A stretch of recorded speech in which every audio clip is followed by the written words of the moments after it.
Comment réaliser une bonne prise de masse propre? Je pense qu'on dit une bonne prise de masse, c'est-à-dire une prise de masse qui prend majoritairement du muscle et pas trop de gras. Donc pour ce faire, il faut être en léger surplus calorique. Parce qu'en fait, vous pouvez que prendre une certaine quantité de muscle par semaine, par mois. Vous ne pouvez pas en prendre plus que ça.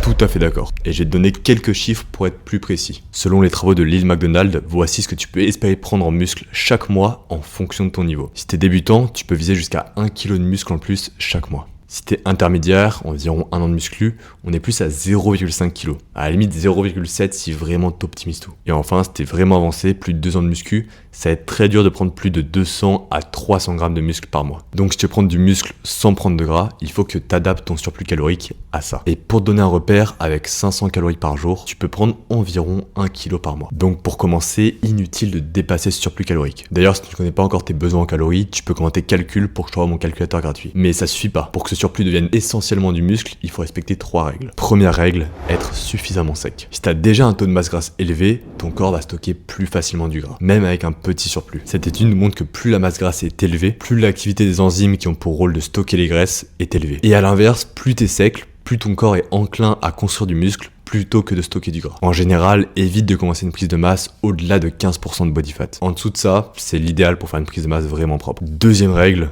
mange beaucoup et dépense beaucoup. Ça peut être contre-intuitif, mais c'est prouvé. Pour un même surplus de 300 calories, tu prends plus de muscle en mangeant 3300 calories et en dépensant 3000, plutôt qu'en mangeant 2300 calories et en dépensant 2000. Pourquoi? Parce que de cette façon, tu rediriges les nutriments davantage vers les muscles et moins vers la graisse. On a par exemple cette étude qui nous montre qu'une grosse dépense calorique favorise la sensibilité à l'insuline et une meilleure utilisation des macronutriments. Donc bouge, marche, dors bien et surtout mange en conséquence. Troisième règle, entraîne-toi et récupère pour prendre du muscle. C'est classique, mais sans ça, aucun surplus ne devient du muscle. Un mauvais sommeil, c'est une testostérone qui chute et une récupération qui ralentit. Et un mauvais entraînement, c'est naturellement pas de stimulation, donc pas de croissance musculaire. Pour conclure, faire une prise de masse propre, c'est pas juste manger un peu plus. C'est manger juste ce qu'il faut, au bon moment, dans le bon contexte, pour que ton corps puisse utiliser ce surplus pour construire et pas pour stocker. Et si tu veux plus d'analyse d'un genre, pense t'abonner.